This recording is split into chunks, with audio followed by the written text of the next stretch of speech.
when we understand the knowledge of the kalpa tree, kalpvriksh, then we see that we Brahmins are sitting in the roots of the kalpvriksh.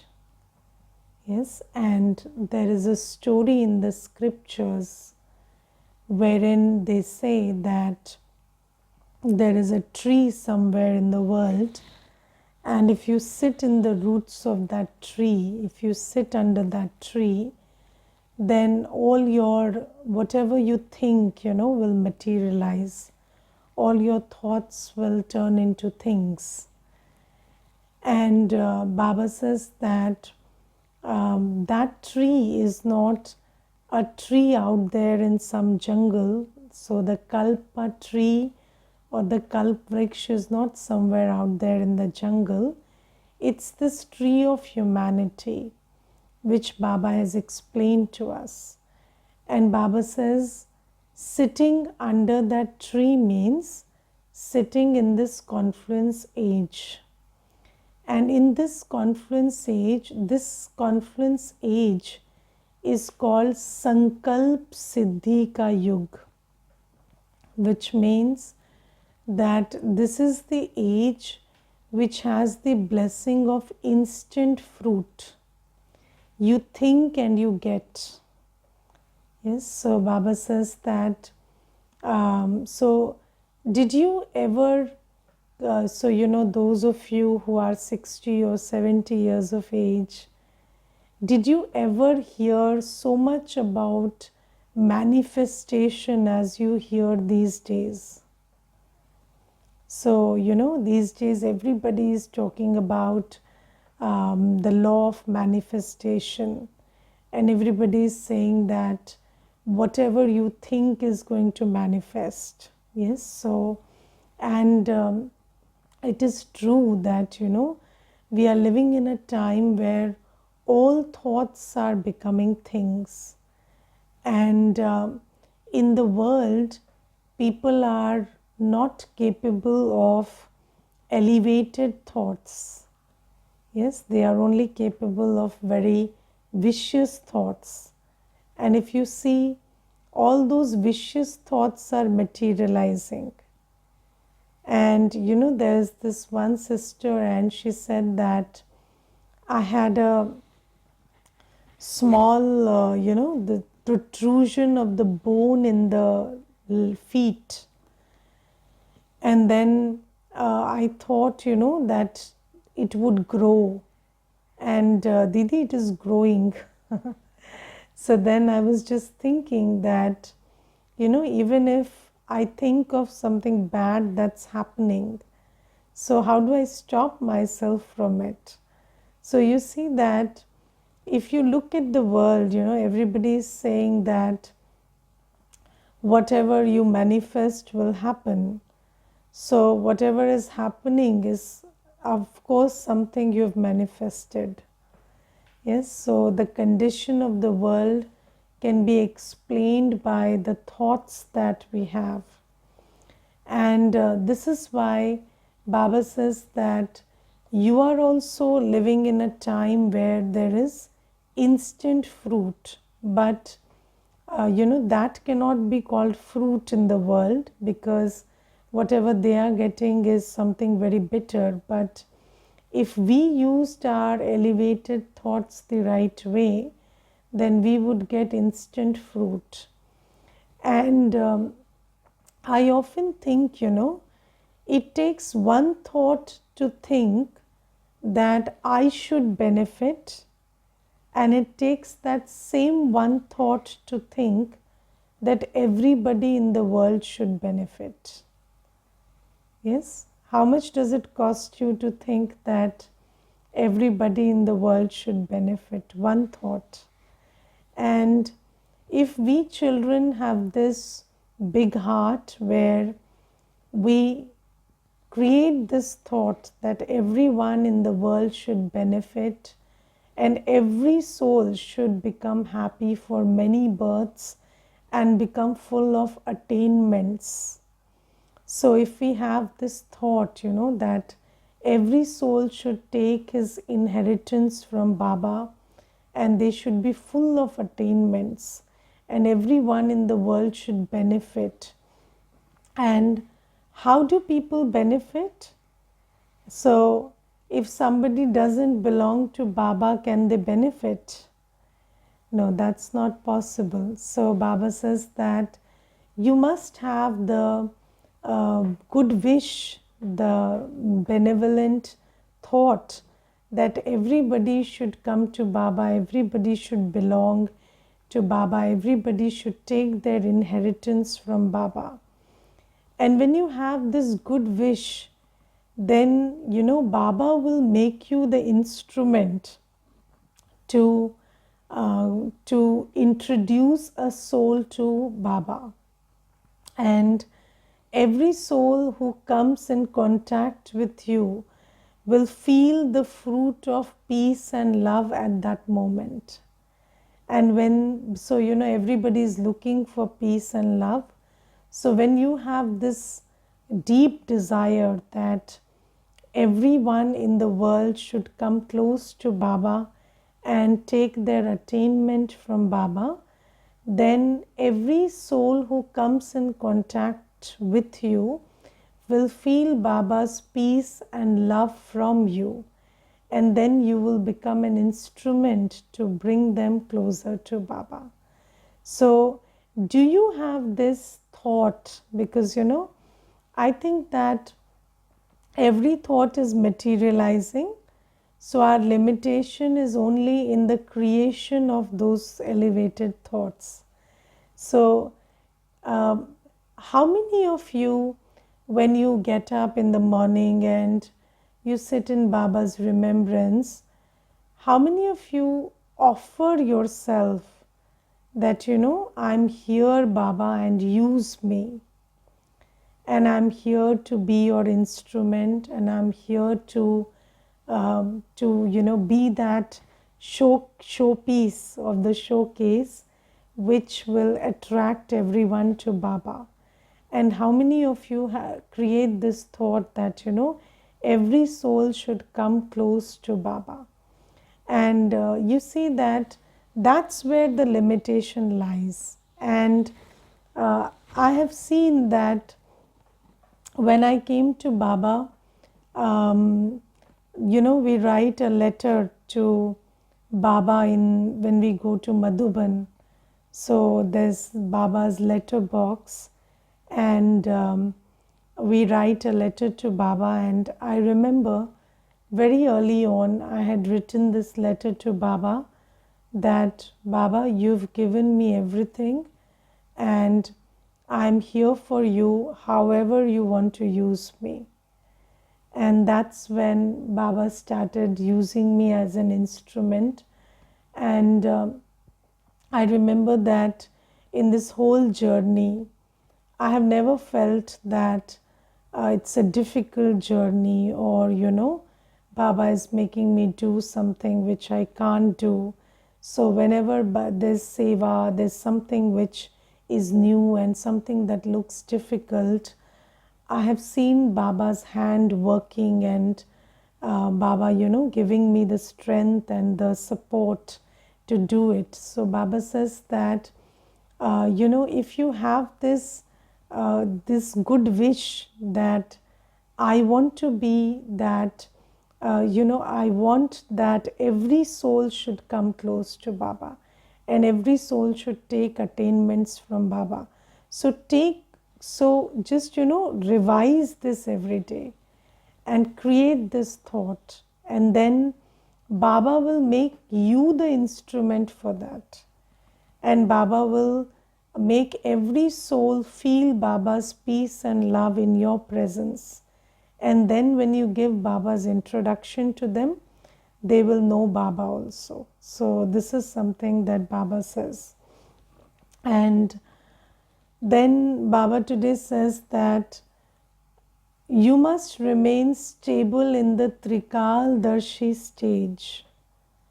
So when you make decisions, you must be stable in the Trikaldarshi stage. So, how do you do that? So, how do you make a decision in the Trikaldarshi stage? So you see that when you remember who you are, so you know who you were actually. So when you are a Trikaldarshi, when you are in your Trikaldarshi stage, you remember that you were a deity and you are God's child. And whenever you choose a decision, you make a decision, you don't make that decision from a place of ordinary consciousness. Yes, so Trikaldarshi means you remember your past and you remember your present and your future. What is your past? So, what is your past? Is your past what happened in childhood? Is your past what happened in the previous birth? No, your past is you were a deity and you were in the soul world. And then what is your present? Your present is that you have Baba as your, teacher, father, Satguru, and you're being sustained directly by Baba. You are a Brahmin. That's your present. And what's your future? You are aiming to be a deity. So, when you are in this Trikaldarshi stage, which means you remember who you were in the past, who you are in the present, and what's your aim and objective in the future, and then you make decisions based on this consciousness, then you will have success in every action. Yes, so let's take a situation. So let's take a situation where you are offered some seva, and then you have to make a decision, and then you think that I have already done 8 hours of seva today and I'm tired. Then you will let it go. But when you remember that I am a deity and I have unlimited powers, and right now I don't have to do seva on my own. I am doing it with Baba's light and might, Baba's support with me, because I am a Brahmin being sustained by Baba. And then my aim and objective is to find a good place, good position in Satyug. So this seva will, will bring me closer to that. Then you will decide to take up that seva. And if you are in ordinary consciousness, you will not take up that seva. So Baba says every decision, and sometimes I also want to talk about this decision making. So how many decisions do you take in a day? So decision making can happen every second, but sometimes we are not even aware that every second is about making decisions. And you see that even in the Lokik world, when you are doing anything, you have to make constant decisions. So there's this one sister, and she was on seva, and then one day she put the clothes inside to dry. Yes, so she just put the clothes inside. So I told her, why don't you dry the clothes outside? It's sunny and there's good, they'll dry faster. So then the next day it was raining and she put the clothes outside. And then she said, you told me put the clothes outside, so I did it. So I said, you see that even when you are in a Lokik setting, you have to think and act. and thinking is required in every situation. And I will give you very little examples. There was this, so some days back, there was this class, evening class, and when the class got over, then I was busy and I had a meeting, so I went for it, and then it was raining. So the students who had come for the class, they couldn't go back, so they were waiting. And when they were waiting, so usually the brother who plays music, he shuts down the system after the class because that's the last class. So he just shut down the system, and then I told him, you could have played some commentary or something, and these souls could have sat in meditation for some more time because anyways they were waiting. So he said that it didn't occur to him. Why? Because many times, we are so fixated with our patterns. We are driven by our patterns of behavior, of thought, of feelings, of attitudes, that we don't make constant decisions. But I think, this Gyan Marg is all about also learning that constant decision making is important. So, you have to decide every second. And let's say, whenever you are, sometimes you feel, this is not a new situation. But even in the old situation, it's a new time, it's a new moment.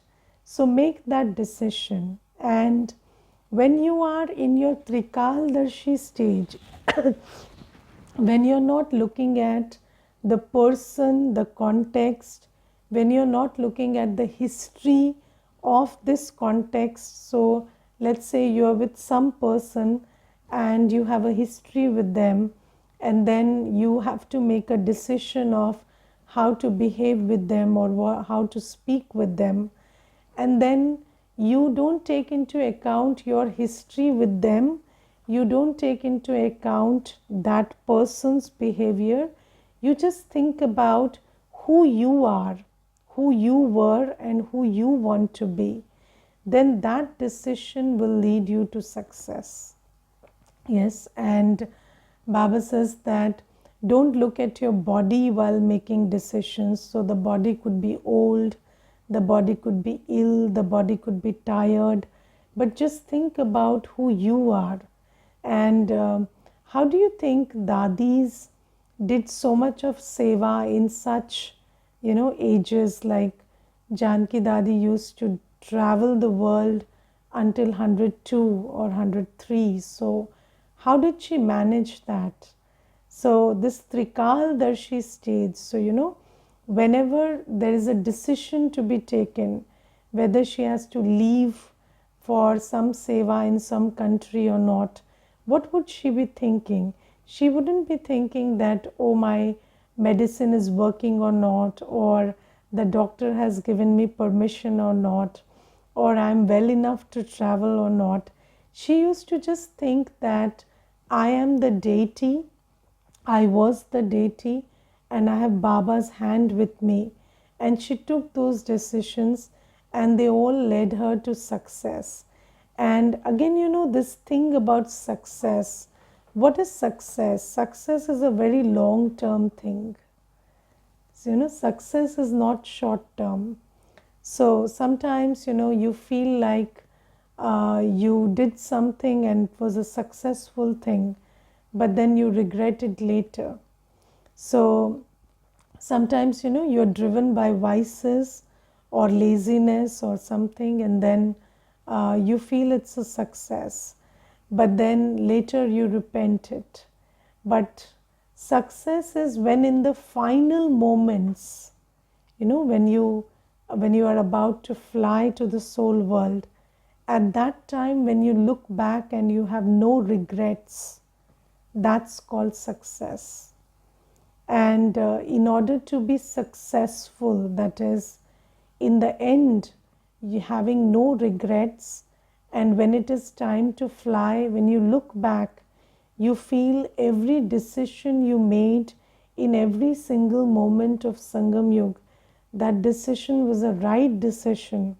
That will happen only when you are seated on the seat of the Trikaldarshi stage and you make every single decision.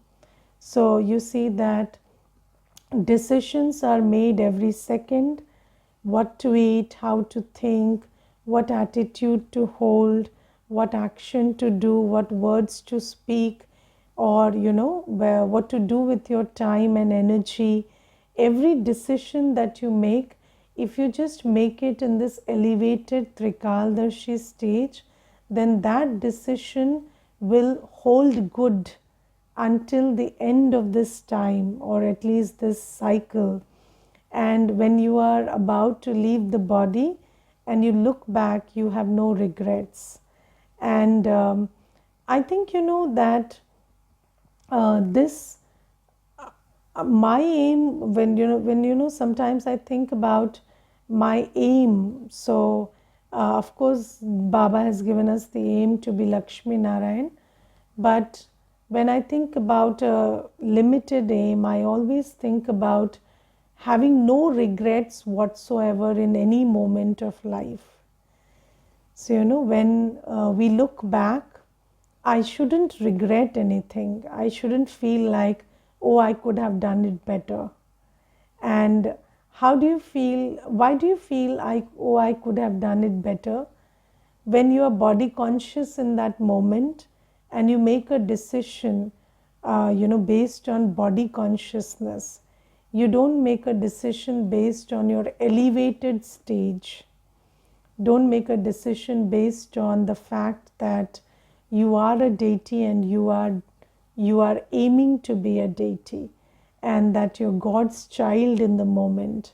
When you don't make second by second decisions based on this stage, then you regret it later. Yes, so this is how, let's say, somebody did too much wrong to you. Yes, they accused you, they defamed you, they blamed you, they made sure you don't grow, you don't progress. So somebody did everything possible in their capacity to pull you down. And then you have an opportunity to give it back to them. What would you do? Yes, so if you are in the Trikaldarshi stage, you would know that you are not them. You are God's child, and just like Baba Baba always says, that I am Nirbhay and Nirvair. I have no fear and I have no animosity with anyone whatsoever. And Baba says that that's your stage when you know who you are, who you were, and who you are aiming to be. And if you just gave into that temptation of giving it back to somebody at that moment, then you would lose your stage in Satyug.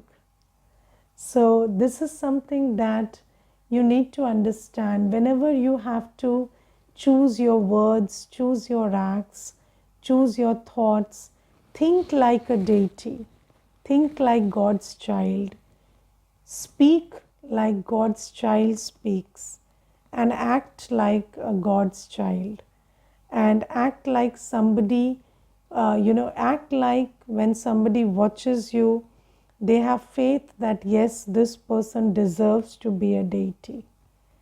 Yes, and this is something that we need to keep in mind. So this is very important, and the more you churn the Swadershan Chakra, the more you stabilize yourself in the smriti, in the awareness that I am that small point of light in the incorporeal world. I am that deity in Satyug, and I'm this godly child sitting in Baba's lap in Sangam Yug with Baba looking up to me, and I'm the one who is going to be a deity tomorrow. The more you churn this cycle, you are always in that elevated stage where you make decisions according to the elevated stage. Yes, so this is something. And then Baba today tells us you don't have to read scriptures or anything. I am asking you to use the power of relationship. And this is so important. Baba says that power of relationship. Have you felt the power of relationship? So, if your father is rich, you know you're rich. You behave rich. Yes, so that's the power of relationship. And Baba says, you don't need to learn anything or read anything. You just need to have faith that my Father is the Almighty. My Father is the ocean of virtues. And by virtue of that power of relationship, you will feel you are like your Father. And I remember, there was this one brother, and his father used to sit, cross-legged, and he would just pull one leg over the other and sit. And this child was very young, 3 years or something, and he would sit exactly like his father, and he would talk exactly like his father. So his father had this, this dignified way of speaking, and the child also would speak just like that. And so I once asked the father, how did you train him? He's very well trained. So he said, no, he's not. I don't do anything to him. I'm in office all day. But whenever I'm at home, he's in and around me, and he just keeps copying me, and he knows that, we are father and son. So that's how he is like this. So you see that that's the power of a relationship. And Baba says that you are a soul and I'm your father. And once you have faith in that, then being like me is not difficult. You don't have to learn scriptures and shlokas and do anything for that. You just have to know that you belong to me and you're my child. And Baba says that children say that we forget the father, we can't remember Baba. But Baba says, how can a child forget a father? So probably you are trying to remember some point of light which you forget. But if you have this deep realization that I am the child and this is the father, then a child can never forget the father. So, this path that we are on is a very different path. It's a path of faith and realization. It's not a path of learning and mugging and training and this and that. It's just, opening that door of smriti, that awakening that who am I and who I belong to. And when you do it the right way, it's very easy to stabilize yourself in Supreme Soul consciousness, because that Supreme Soul is your Father. So remembering the Father is not difficult. So Baba says this is something. And then Baba says, second thing, never forget which clan you belong to. And people never forget their clan, If somebody belongs to some clan, they will keep repeating. So, there was this one person, and we had a small, issue with them. And when he came, he kept saying, I belong to this clan, and we are very staunch, people who stick to their words. And I said, okay, so I trust you because you say you're from that clan and you stick to your words. So you see that people have a lot of pride about which clan they belong to. And Baba says, you belong to the deity clan.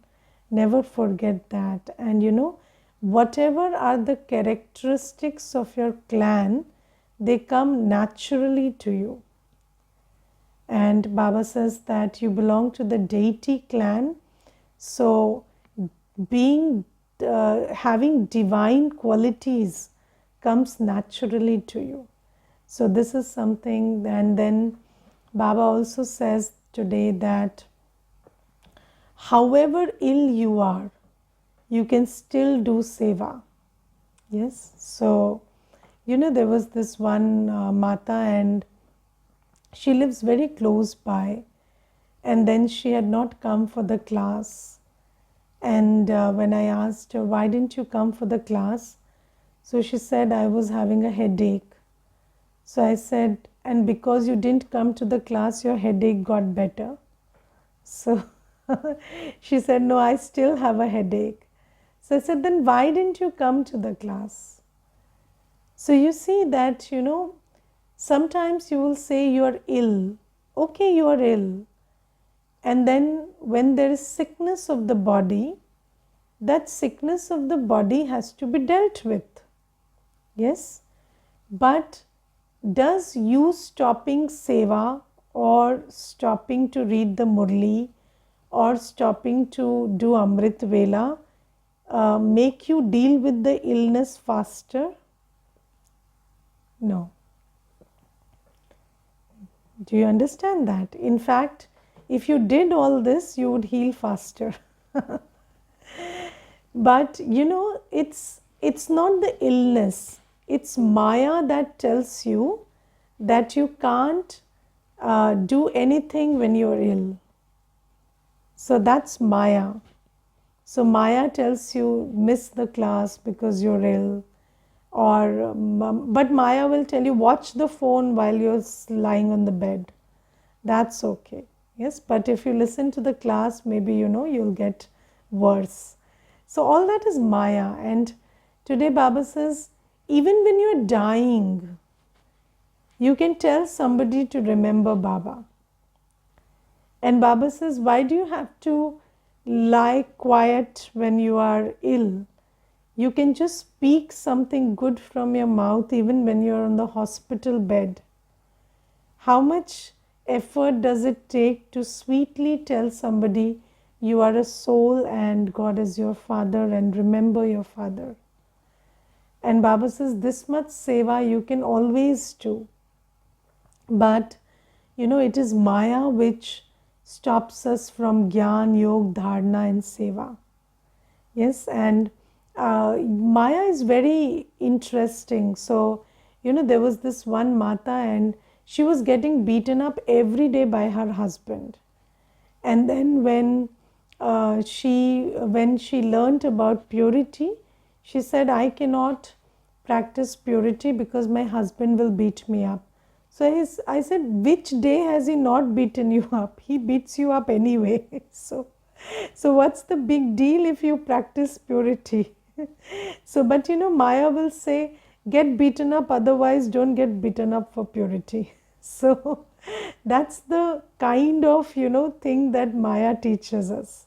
So Maya tells us that, when you're ill, you can watch the phone, you can talk rubbish, you can, have waste thoughts, but you can't speak and tell somebody that you are a soul, remember Baba.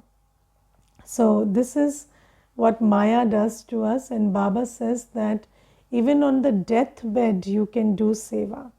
And can't you smile when you are in pain? How much effort? So if you cry also, that much of muscles you use, and if you smile also, that much of muscles you use. So why can't you smile when you are ill? And why can't you just speak well when you are ill? What's the problem? And I remember, there was this, and when you try it, you know that it actually works, because Maya has fed so much into us for 63 births. We can't even take a thought of doing seva in physical illness. And I remember there was this one time when we had distributed pamphlets for an event, and it was, I think it was on Deepavali, and there was a talk in which we had invited new souls, to come and know the spiritual significance of Deepavali. And one day before, I had fever, and so already the pamphlets were distributed, and it was no way we could bring that back. So we tried to find another person who could conduct the class, but that didn't happen. So then, because it was very short notice, so then on that day of the class, I just sat and I told Baba, okay, Baba, no problem. Already, we have that gyan, so what is the problem? I can speak it out. And I did not tell anybody that, I have fever or this or that. I conducted the class, and it was conducted nicely. And Baba, and that's the day, I realized that you don't do seva. Baba does it through you. But if you block yourself by saying that I'm ill and I can't do it, then Baba can't do it through you. So that's the day I realized that, never become body conscious. So the body is ill, it's okay. You be soul conscious, you remember Baba, and then Baba will do what he always does. Even when you are, in good health, who does seva? Baba does it through you. So even when your physical health is not okay, Baba can do it through you. But the difference is whether you are body conscious or you are soul conscious. So if you are body conscious, then Baba can't work through you. But if you are in remembrance of Baba, then Baba can work through you. Okay? Om Shanti.